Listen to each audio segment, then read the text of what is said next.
Okay, good evening everyone, and welcome back to Torah's Chaim, the Parsha, the living Parsha, that we should try to take something out of it weekly that we can live with. And this is PARSHAS SEITZEI. And the Parsha begins with the very famous words of SEITZEI LaMelchama. When you go out to war, to battle al oivecha, against your enemy, and Hashem will place the enemy into your hands, and you'll end up taking captive a captive woman. This woman that you take is a very beautiful woman, and you have a strong desire, and you want to take her as a wife. And then the Torah goes on, a very strange and unusual mitzvah over here. And we know that a Jewish man is not supposed to marry a non-Jewish woman. It's a very simple mitzvah that every single one of us is aware of. And yet the Torah over here tells this man that if he goes through an entire process of being makar of this woman and being megayer and converting this woman and going through what he has to do, at the end of the day he's allowed to marry this particular lady. Of course, he's not marrying her when she's not Jewish, but he fell in love with her when she was. The winds of war, the waves of war are very strong and very powerful, and the heatedness of the battle and the heatedness of the, I guess we'll call it the nefesh habahamis, the very physical nature of a man gets stirred up, and it's quite possible that such a thing would happen. So the Torah tells us that he goes through this entire process, and then in order to, so to speak, combat the Yetzer Hara that he has, HaKadosh Baruch Hu finds a way in which he'll be able to marry this particular woman at the end of the day. And that's really the simple explanation of the Torah.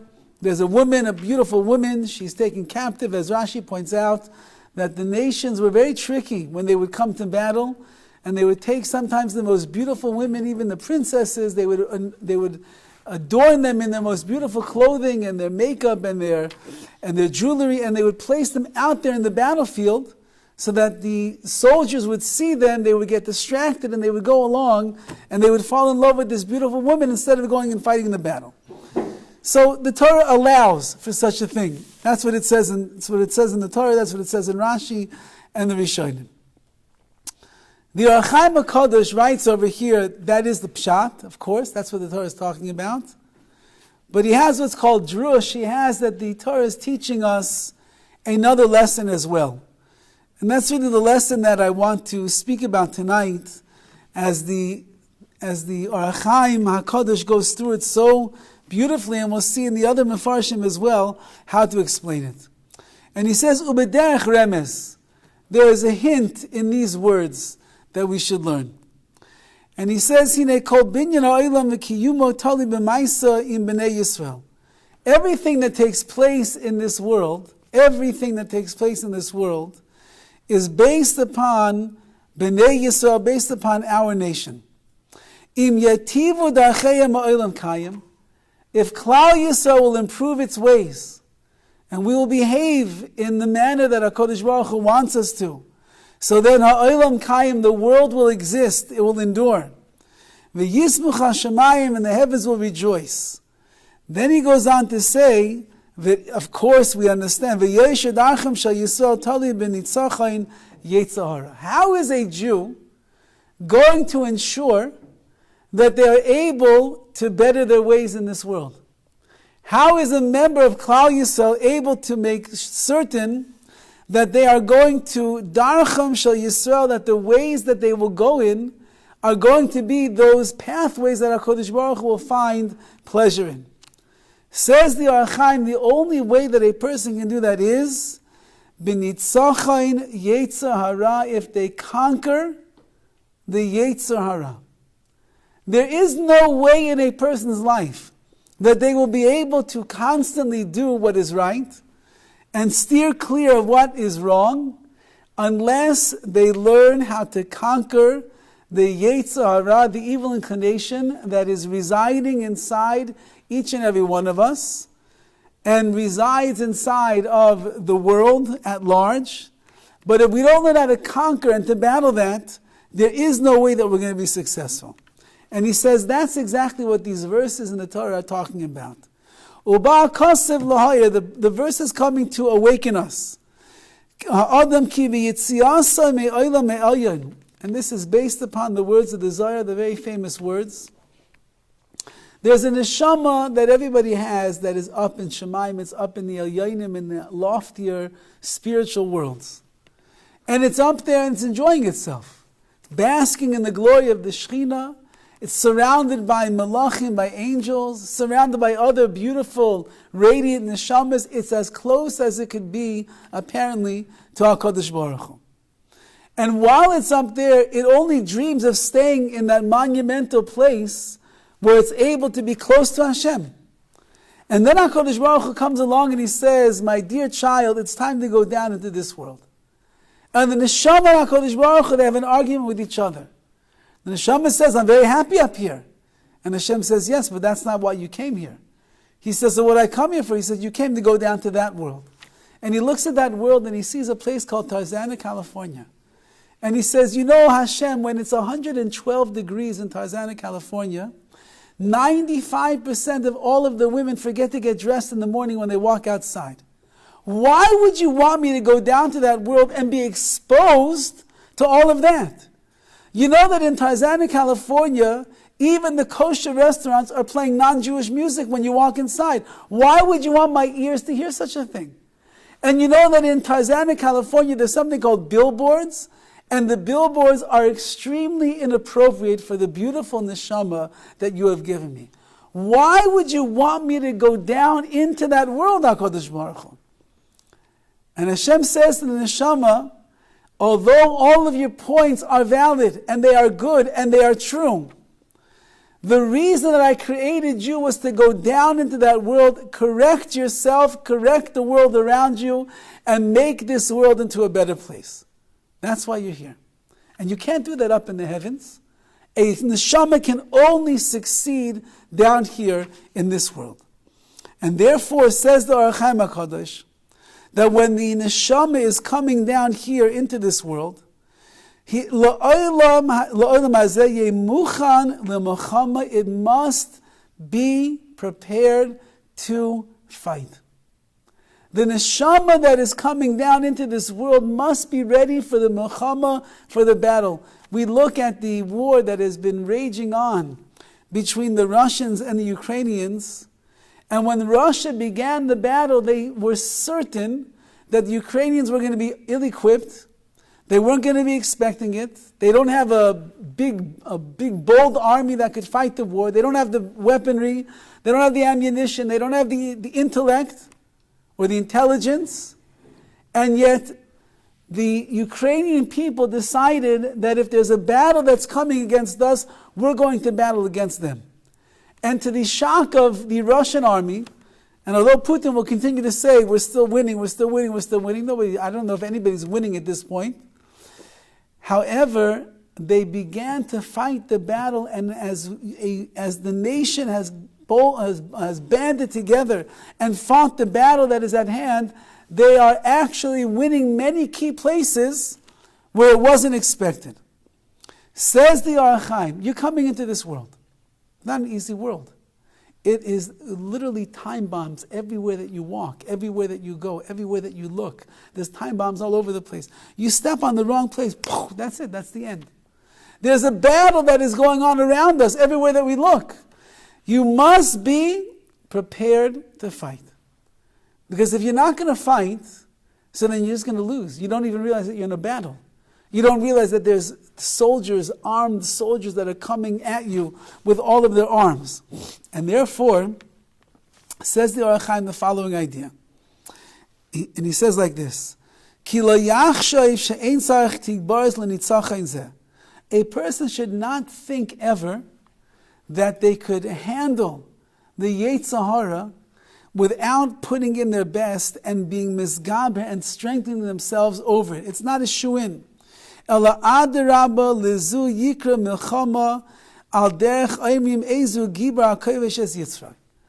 Gemara, the Mishnah in Pirkei Avos says, Ezehu Gibor, who is a strong person?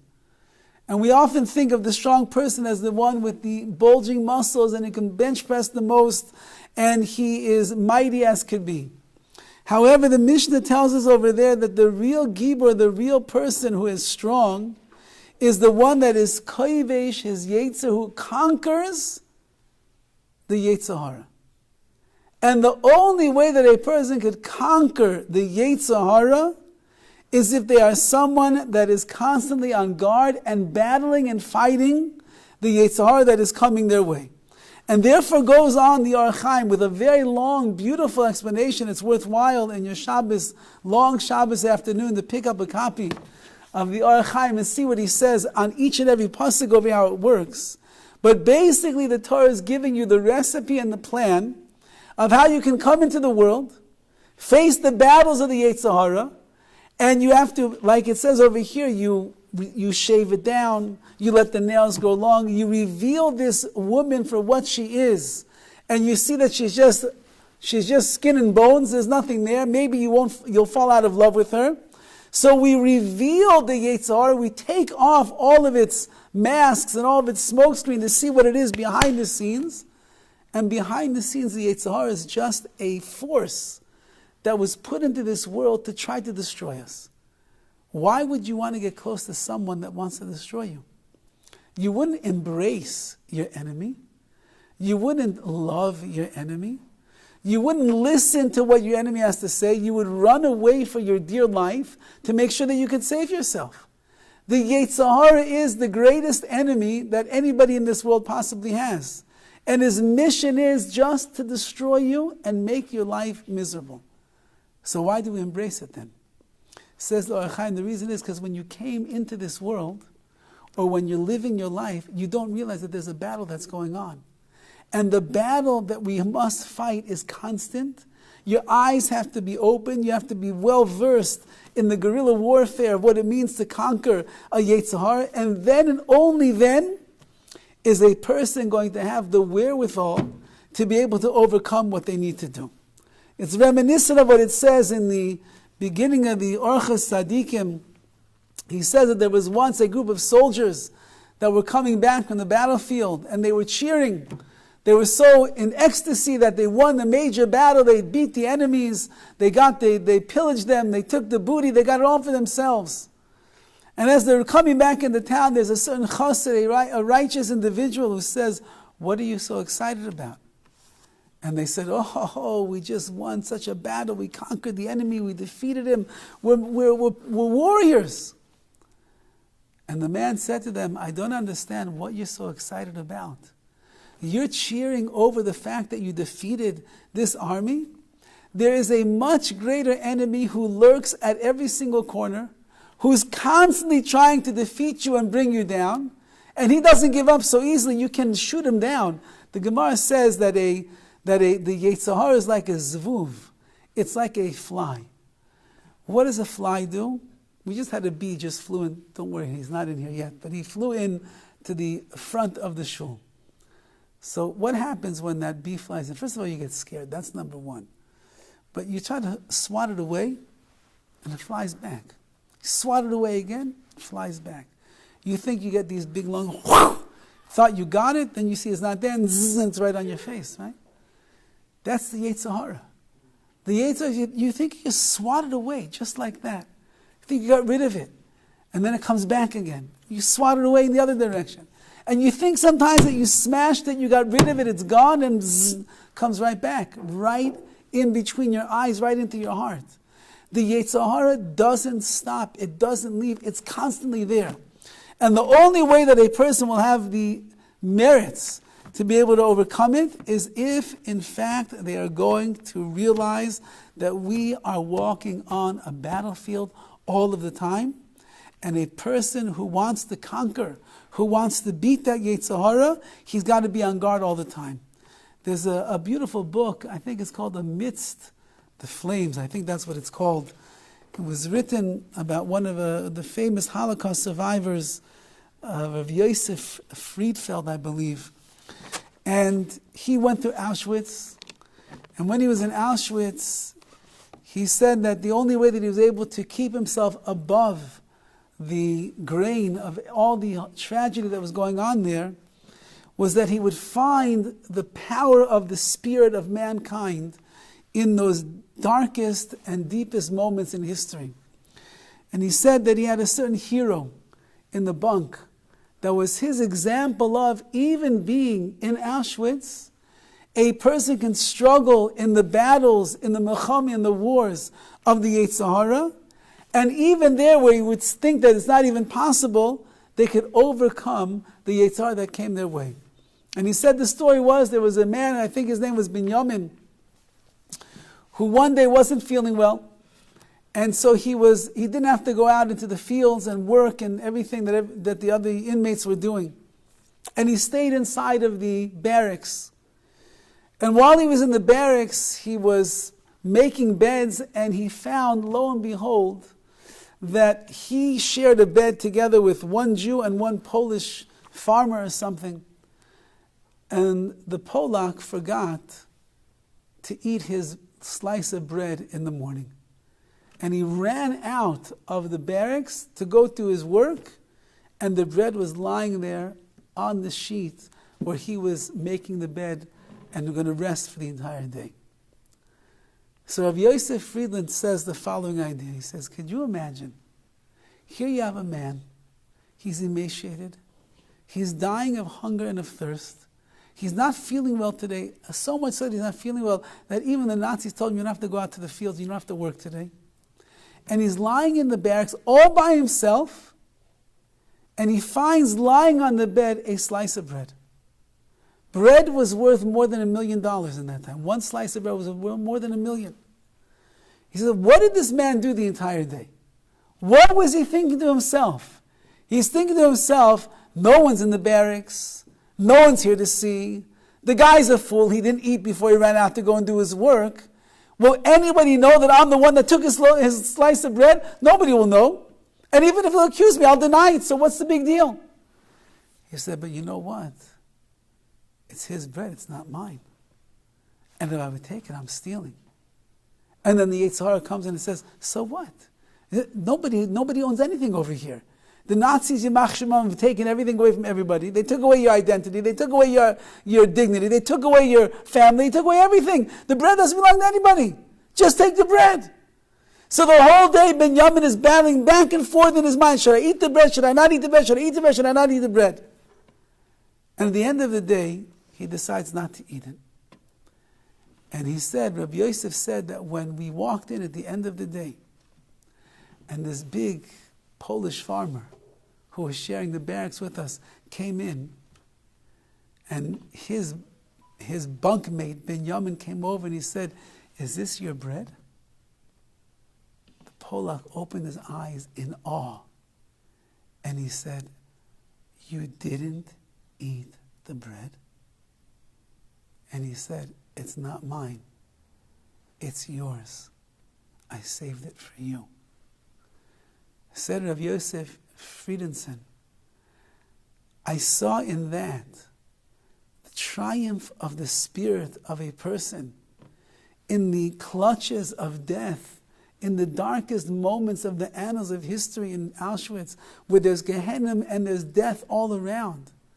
But he fought the battle of the Yetzer Hara on that day, and he won the milchama, he won the war. That's my hero.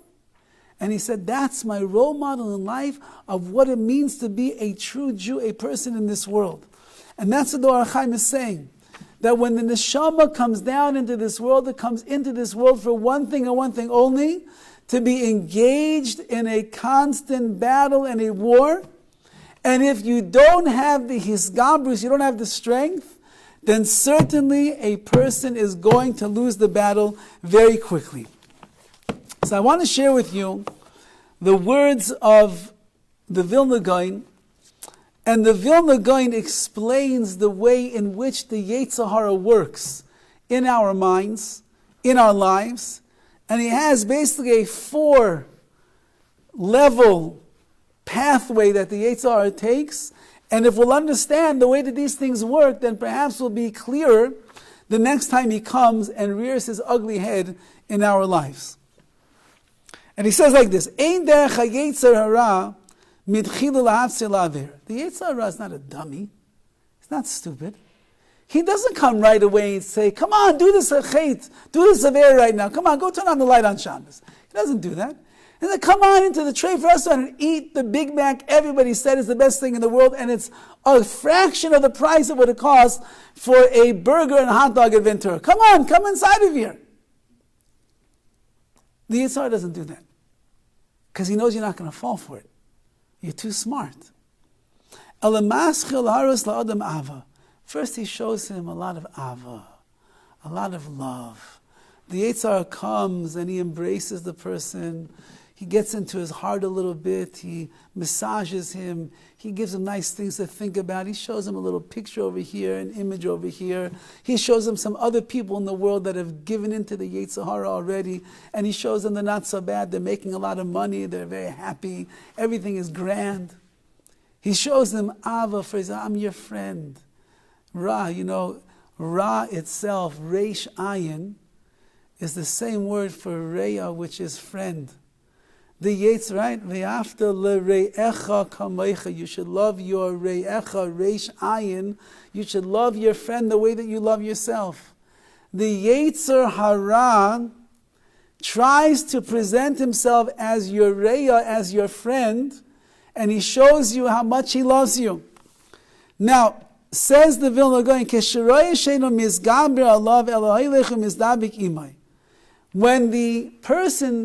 when the Yetzer Hara sees that the man has not pushed him off, he's coming in the back door, very stealthy over here, calm, relaxed, he's not in your face, he's not trying to get you to do a sin right away, he's just coming gently. So when he sees that the man is not pushing the Yetzer Hara out of his life, he goes and he starts clinging to him even more. Then the Yetzer Hara begins his trickery over here. And he begins to draw the person into his clutches. But he's clever. He still doesn't bring you to an Aveira right away. He gets you to do mitzvahs that have what's called hanas haguf, that have physical bodily pleasures. Another l'chaim by the Shabbos table. It's so good. L'chaim, l'chaim, l'chaim, l'chaim, l'chaim. It's good for you. You got to be happy on Shabbos. How could you, if you had a hard week and you're not really in a good mood, how are you going to be happy on Shabbos? Right? You have to be happy on Shabbos. So you have to have a l'chaim. Didn't do it for you on l'chaim? Have another one. The other one, have another.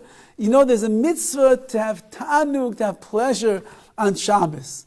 So you go to Kiddush, you have 2 or 3 bowls of cholent, you have a few pieces of cake and some cookies, you have a l'chaim or 2, you got to go home, you have to be a tzaddik, you have to show your wife how much you love her food, so you got to eat her food, and you have to eat her dessert, you have to have another l'chaim, and you have to have another this and another that. Enjoy yourself. Live it up a little bit.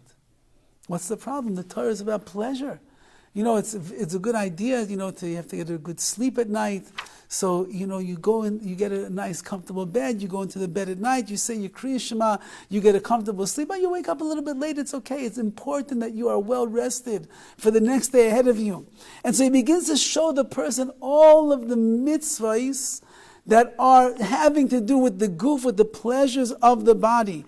Kagoyin achila, like eating, the simcha shel mitzvah, and the joy of a mitzvah.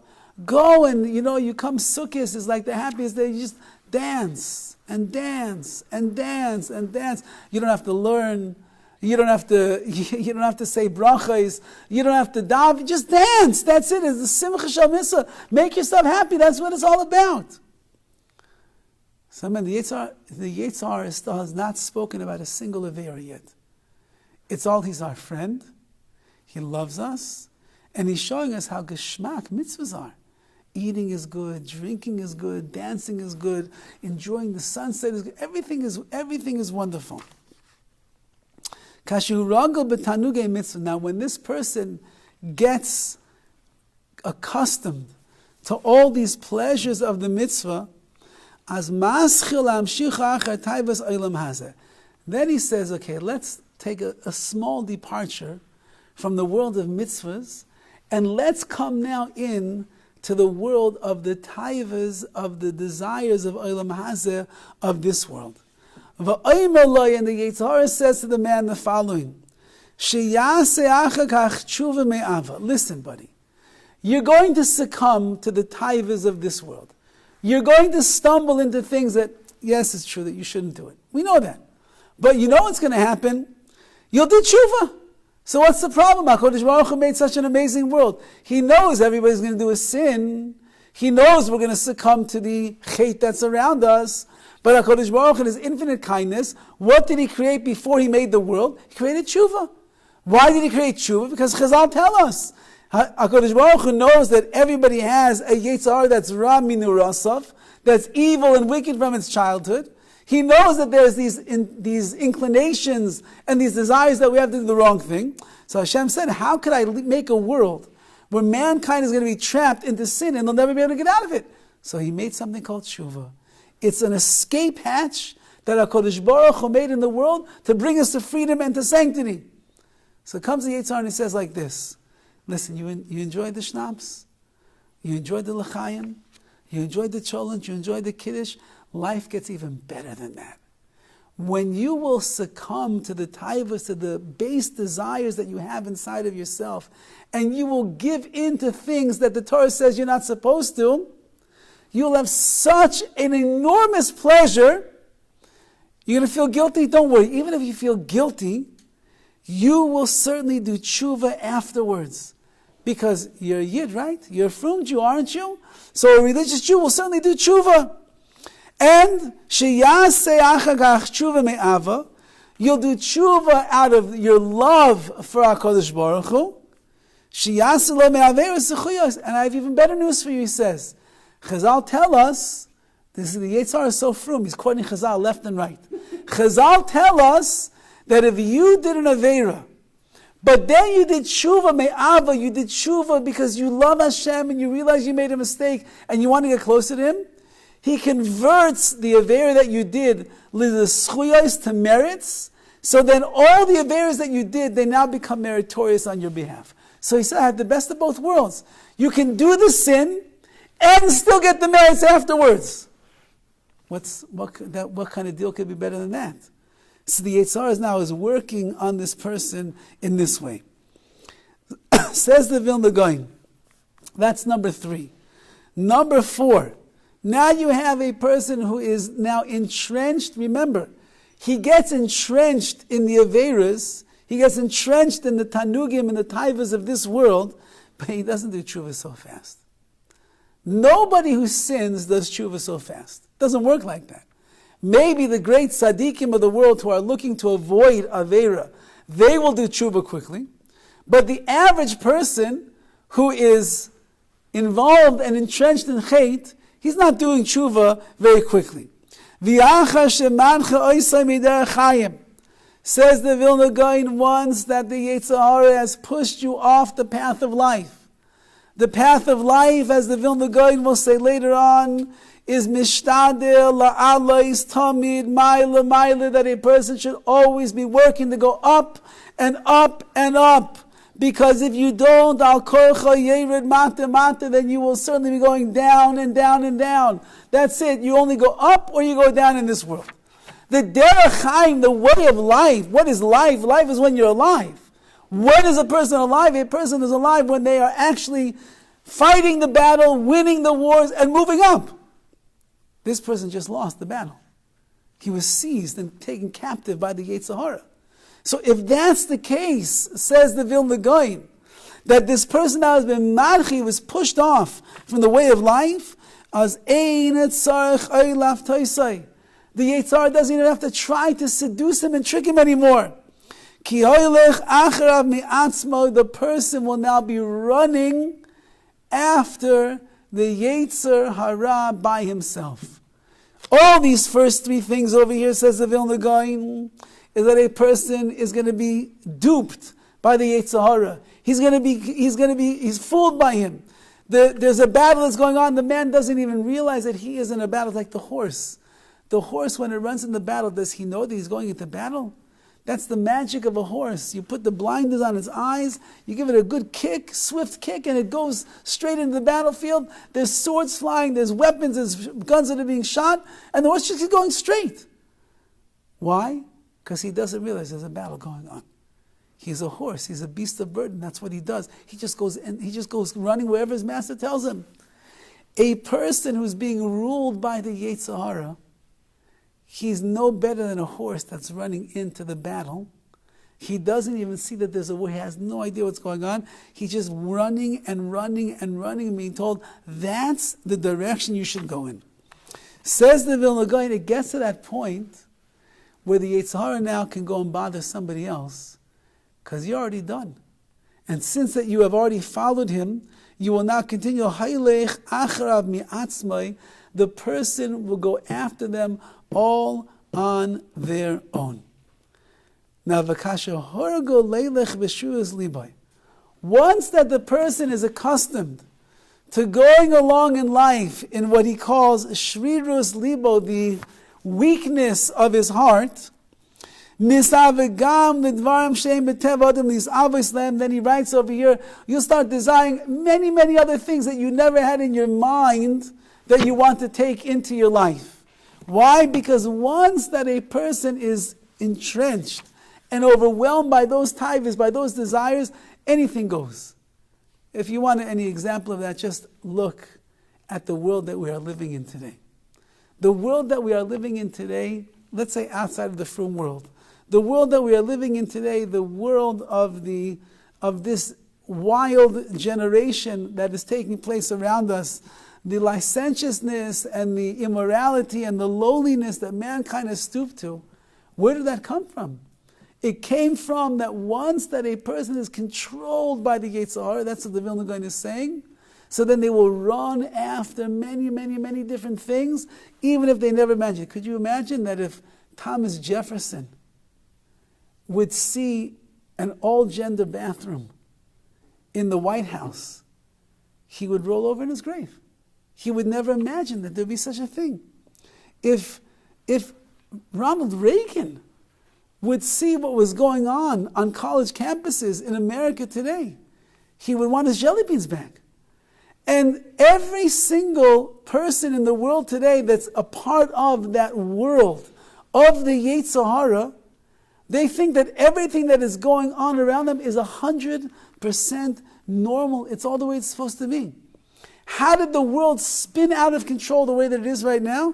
The Vilna Gaon is saying, once that the Yetzer Hara controls you, so you're just running and following after it, and you will start running after things that in your mind, 50 years ago, 60, 100 years ago, nobody ever dreamed of such things. Nobody ever dreamed that it would be in style to be transgender. Did anybody ever imagine such a thing? Nobody ever imagined that. And it would have been the biggest shanda in the world if such a thing would happen. But that was a world without being totally controlled by the Yetzer Hara.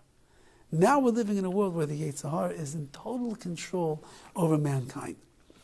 The Torah portion this week, though, is telling us that when the neshama came down into this world, the only way that it's going to survive the wily ways of the Yetzer Hara is if it realizes that it's constantly engaged in a battle, and the battle is there. That's why it says, Ezeu Gibor HaKoivesh as a Yitzhak, like it says in the pasuk, the verse over there that the Mishnah quotes is that the Koivesh as a Yitzhak, the one that's able to conquer his Yetzer Hara, is greater than someone that is a loiched ear, someone that conquers a city.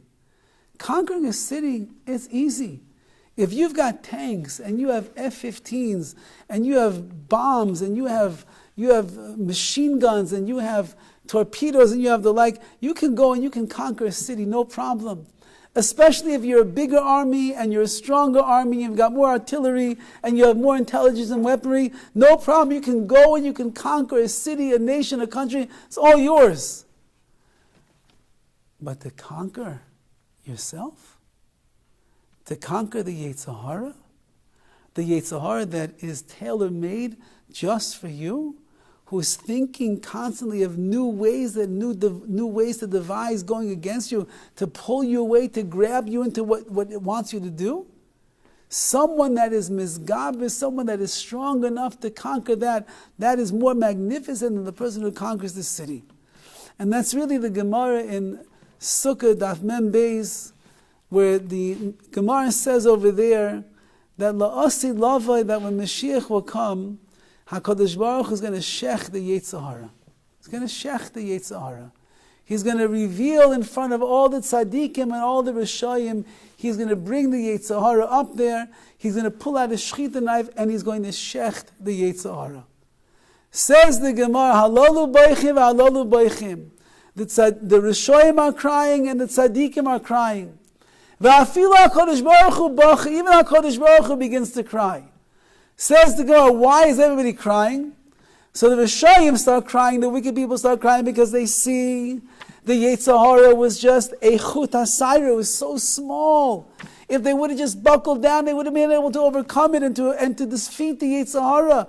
It's not such a master of everything. The tzaddikim, they see that the Yetzer Hara's kehar gavoya was like a huge mountain that was coming and pummeling them again and again and again and again and again.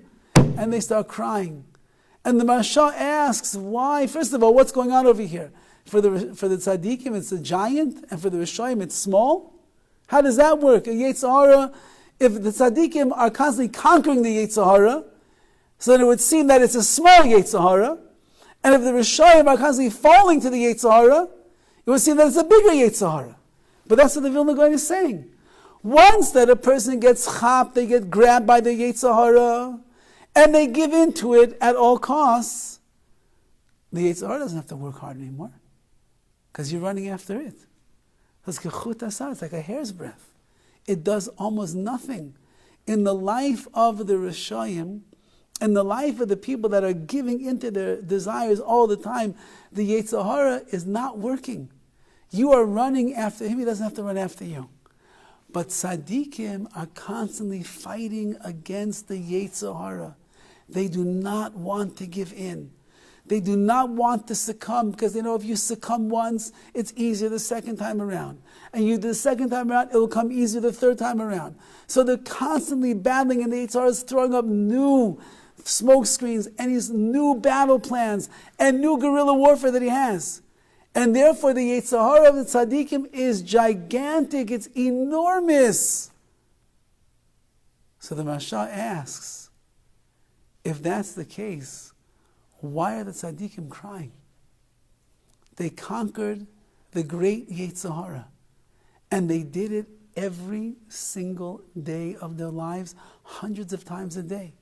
And now it's la'asi lava, now it's the times of Mashiach, where all truth is revealed and all the reward is being given. The tzaddikim should be dancing for joy that they were able to conquer the Yetzer Hara and amass all of the schar, all of the reward that they got for doing such a thing. Says the Marsha, the reason that they are crying is because they realize that while they were here in this world, like the Orach Chaim is saying, and they were in the milchama, they were in the battle, and they were fighting against the Yetzer Hara day in and day out. Every single thing that they were going through, there was Yetzer Hara for this and Yetzer Hara for that, and they were conquering. They realized the great reward that I'm going to have, the purpose of coming into this world, which was to fight the battle, to become a greater person, and give a kiyum, give a reason for the world to exist because of me. All of that is gone right now. Because if the Yetzer Hara is shechted, I can no longer fight the battles that HaKadosh Baruch Hu set me down to this world originally to fight. And because of that, boichim, they are crying. They are crying because they have lost the merit, they have lost the ability to continue making themselves bigger and stronger and better and overcome the Yetzer Hara. And that's why he says over there, the Midrash says, it says on the last day of creation, it says that HaKadosh Baruch Hu looks back and he sees Toiv Ma'oi, the world was very good. Ask the Midrash, what was very good about the last day of creation? Every day was very good, but every day everyone says, Toiv, it was good, it was good, it was good. What is the ma'od? What is very good about the last day of creation? The day that mankind was created? So one answer is ma'od is the letters mem, aleph, dalid. If you switch them around, you get aleph, dalid, mem, adam. Yeah, what was the great part of the last day of creation? Adam, man was created. But says the Midrash, what was really the best part of the last day of creation? Kadosh Baruch Hu created the Yetzer Hara. Because the Yetzer Hara is toiv ma'od, it's very good. Because it's the siba, it is the vehicle in this world that gives you the strength that you need to become the great person you're going to become. And fight the battles. There would be no battles in life without a Yetzer Hara. So if there's no battles, so then what you come into this world for? The whole world is to fight battles. And therefore the tzaddikim are crying because they say, you know what, it's over now. Rishayim are crying because they say to themselves, how foolish could we have been? The Yetzer Hara was that small and we couldn't overcome it? We couldn't hold ourselves back for something so tiny? Now in the Olam Emes, in the world of truth, we see what it really was? What fools we are. Afilu HaKadosh Baruch Hu Tameh, even HaKadosh Baruch Hu is amazed that the tzaddikim were able to overcome this monumentous task every single day of their lives while they were fighting against the Yetzer Hara. So it's not a coincidence that we read SEITZEI in the month of Elul, when we are supposed to be making what's called a cheshbon nefesh. Cheshbon nefesh means a spiritual accounting. If you have the guts, you'll make the cheshbon nefesh for the entire year. Try our best. And we will locate key points throughout the year where the Yetzer Hara got us like that. It fooled us, it convinced us, it tricked us, it drew us into its clutches, and it got us. And there are even places within our lives where we know that the Yetzer Hara is no longer working. It just went into cruise control mode, and we are just following with blinders on. We're following the Yetzer Hara, doing whatever it wants us to do. Comes along a month of Elul, comes along a Rosh Hashanah, says Tshuva and Yom Kippur, and it's a time of tshuva. What is tshuva? Tshuva is, like the Vilna Gaon is referring to, and others, tshuva is when a person is able to identify the mistakes that they made, and they're able to say, I was wrong, and I want to come clean, and I want to do better. And I'm not going to follow after the Yetzer Hara this year the way that I followed after it last year. So then a person begins to do tshuva. Until you identify your shortcomings, until you can identify honestly and see clearly where it is that we are falling short, it's very hard to do tshuva, because unless I feel that I did something wrong, then I will never say that I'm sorry. The classical case of a husband and a wife is when the husband did something that's wrong, and the wife is getting really upset with him, and the two words, I'm sorry, for some reason he cannot get those words out of his mouth. It's like this macho thing that he just can't humble himself before his wife and say, I'm sorry. You cannot humble yourself before HaKadosh Baruch Hu and say that I am sorry unless you recognize that I did something wrong. And that which I did wrong was I went after the ways of the Yetzer Hara in my life. I allowed it to lead me instead of me controlling it. I was weak instead of being strong. I lost the battle instead of fighting the war. I went down instead of going up. And as a result, I'm standing here on the threshold of Rosh Hashanah. I look back on a year, yes, Baruch Hashem, we all had many, many spiritual successes, I'm sure. But we all have to acknowledge that there are places and areas that we fall short because we allowed that the Yetzer Hara will grab us and pull us in to its clutches and to its chains. So before Rosh Hashanah comes, or even on Rosh Hashanah, many of us will begin to do it. And if we didn't do it on Rosh Hashanah, maybe a Seir Samei Tshuva will start to think like that. And if on the Seir Samei Tshuva we don't, then hopefully by Yom Kippur we will at night. And if nighttime we don't, then hopefully during the day. And if not during the day, then by Musaf, not by Musaf, then by Mincha. And at least in the final moments of Ne'ilah, when we're shouting Hashem or Elokim, at least in those final moments, hopefully something will go into our head and we'll realize I could be so much better. if I would just strengthen myself over the crooked and devious ways of the Yetzer Hara. Because that's why I came into this world. I came into the world to be a warrior, like the Ramchal writes in Mesilas Yesharim. He says the milchama is panim v'yachar. It's in front of you and it's behind you. Umikol hatzaddim, it's on all sides. Everywhere a person turns, there's a battlefield. And the one who is menatzeach, the one who will be victorious, the one who is the ben chayil, who is the warrior and willing to fight the battle, he is the one that will be the victor over the Yetzer Hara. But if a person is not a soldier, and they're not fighting, and they're not picking up their weapons to go against it, it's impossible that they'll ever be able to beat the Yetzer Hara. And then chaval, what a waste of a reason to come down to this world. The reason we came down is to be in the milchama. And that's really that the word milchama itself, if you switch the letters around, so you end up with, instead of mem lamed milch, right? Instead of mem lamed ches milchama, you end up with lamed ches mem, which is lechem. And the Chavetz Chaim writes that the milchama is the battles that we fight in our life, the Yetzer Haras that we have to combat in our life and we have to overcome. That itself is the lechem, that is the sustenance that a person is going to eat here in this world that is going to make us great. So I want to leave you over here with a story, a very fascinating story. It's brought down in a sefer called Sheris Nosson, which was written by a very great Talmud Chacham named Nosson Gestetner. And he writes that in the city of Lublin, the Nazis, Yimach Shemam, they came into the cemetery in Lublin and they destroyed the entire cemetery. He says, however, there's a few graves that they did not touch. The Hashkacha, they didn't touch it. And those are the only ones that are still around for us to see.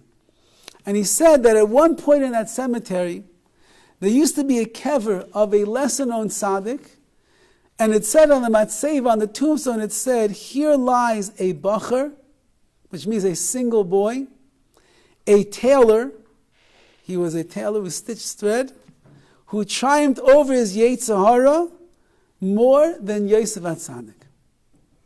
And there's a very, very amazing story that goes behind this kever, behind this grave.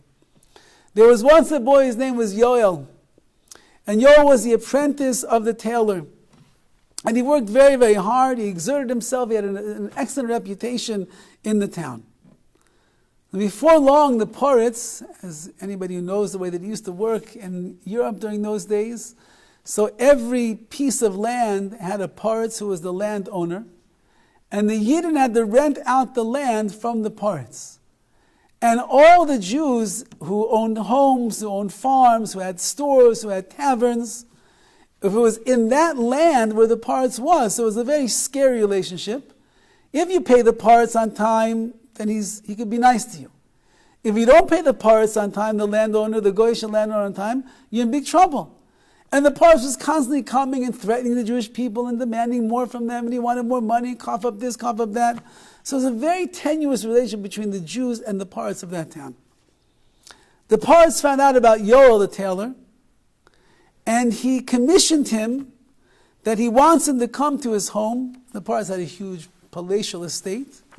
And he says, my family needs clothing, I need suits, my wife and my daughters need dresses, my children need clothing to wear, and we need tailor-made clothing whenever we ask for it.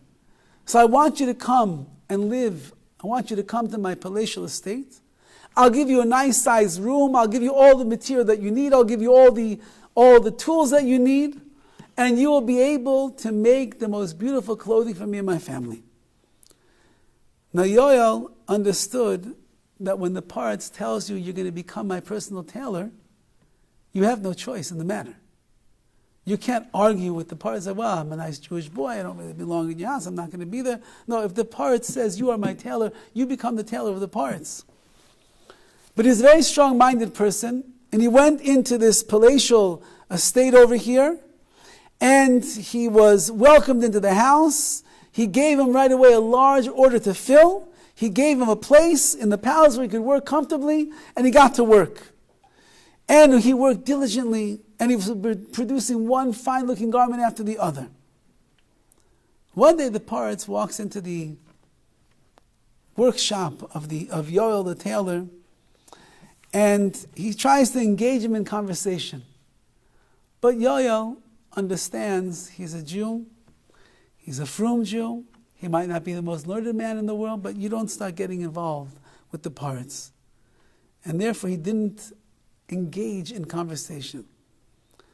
And then the Paritz asks this young tailor, this Jewish boy, "Tell me, Mr. Tailor, when you are sewing the clothing for my wife and my daughter, what are you thinking about?"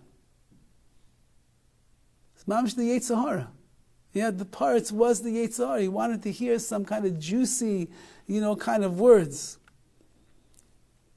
So the boy would not give an inch. He didn't want to discuss anything about the women of the house of the Paritz. And he said, "I think about not cutting the dress too long or too short." And he went back to his work and said nothing else to the Paritz. The Paritz was very agitated by the answer of the Jew. And he realized that he had a little bit of a competition over here going on in his house, how he's going to have to deal with this tailor. And every day he would come and he was trying to provoke Yoel, he was trying to wear him down, but the boy was so strong and so resilient, nothing was every time that he asked him, "What do you think about? What do you think about?" Focused. I'm only focused on my work, nothing else is on my mind. One day the Paritz's daughter, she saw what fine clothing she had and how nice everything looked. And she said to her father, who is this tailor boy over here? He seems to be such a nice young man. Maybe, Daddy, maybe it's a good shidduch over here. So the Paritz, of course, Yoel was a Jew, and he was from the same social class, but he saw that his daughter really wanted it, and the Paritz, of course, was such a benevolent father, he wanted to make sure that his daughter would be happy. So he comes to Yoel with a demand. And the demand is, "I want you to convert and marry my daughter." Yoel said, "Chas v'sholom, convert to marry your daughter? Chas v'sholom." And he told him, "No way, there's no way I'm doing such a thing." So the Paritz repeated himself. And he said, "Either you convert or you convert and marry my daughter." And he said, "No, it's impossible. I can't do such a thing." He said, "Fine, you know what? Forget about converting. I see you. You want to be a Jew? Fine. Don't convert. Just marry my daughter. Just marry my daughter. What's the big deal? You don't have to convert. You can be a Jew. You can celebrate Hanukkah. Just marry my daughter." And the young man said, "No." Now, nobody says no to the Paritz. And the Paritz, at this point, says to him the following: "Either you marry my daughter, or else." Or else doesn't mean you're going to go home and you're not going to be a tailor anymore. Or else means you're probably going to get killed. So Yoel refused to answer the Paritz in the affirmative. The Paritz lost his wits at that moment and his patience. And he called over his henchmen and he told them, "Beat this man to a pulp." And they start beating him blow after blow after blow after blow, until the Paritz himself gets into a frenzy and he goes in there and he begins smashing this young boy one time, another time, until he hit him so hard that in a fit of rage, with all the blows that came, he ended up taking the life of this young tzaddik. When it was over, the Paritz felt very defeated. He lost. He lost to a Jewish tailor boy who wouldn't marry his daughter. He told his henchmen, "Take the body and dump it on the road by the Jewish quarter and let them know that this is what happens to the Jew who refuses to marry the daughter of the Paritz." When the Chevra Kedisha took the body, the following day, the family got together and they were grieving, of course, but there was a pride that they had in this young man, that he was like on the level of a Yosef HaTzadik, that he defied with his piety and his strength. He denied the Yetzer Hara the chance of getting in there and doing what it wanted to do. So, Baruch Hashem, I don't think that any of us, Be'ez Hashem, will have to go through. That's my nisayon for the evening. Yeah, that's not that none of us will have to go through such a challenge like that. But every single person over the year, this past year, and of course in the years coming up, and what's going on right now, every single one of us has a milchama, has a battle that we are fighting. And the only way that we're going to overcome the battle is if you fight the war. If you don't fight it, it's over already. It's over before it even starts. But if you fight the battle, it might be hard. It might not be easy. There might be a lot that you have to overcome. You might have to regroup every once in a while. You might have to take advice from an expert general or warrior in that field. You might have to.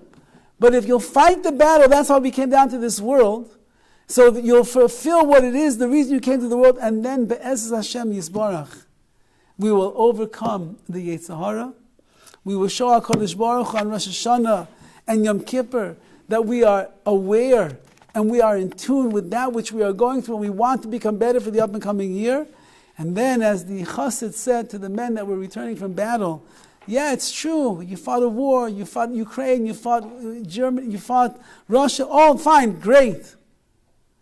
But the biggest battle that a person will fight is the background noise on Zoom. The biggest battle that a person will fight is the Yetzer Hara.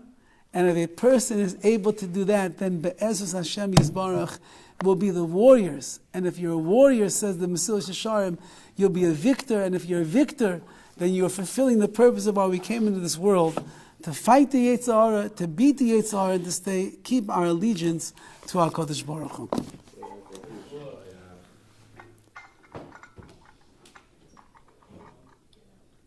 Good evening.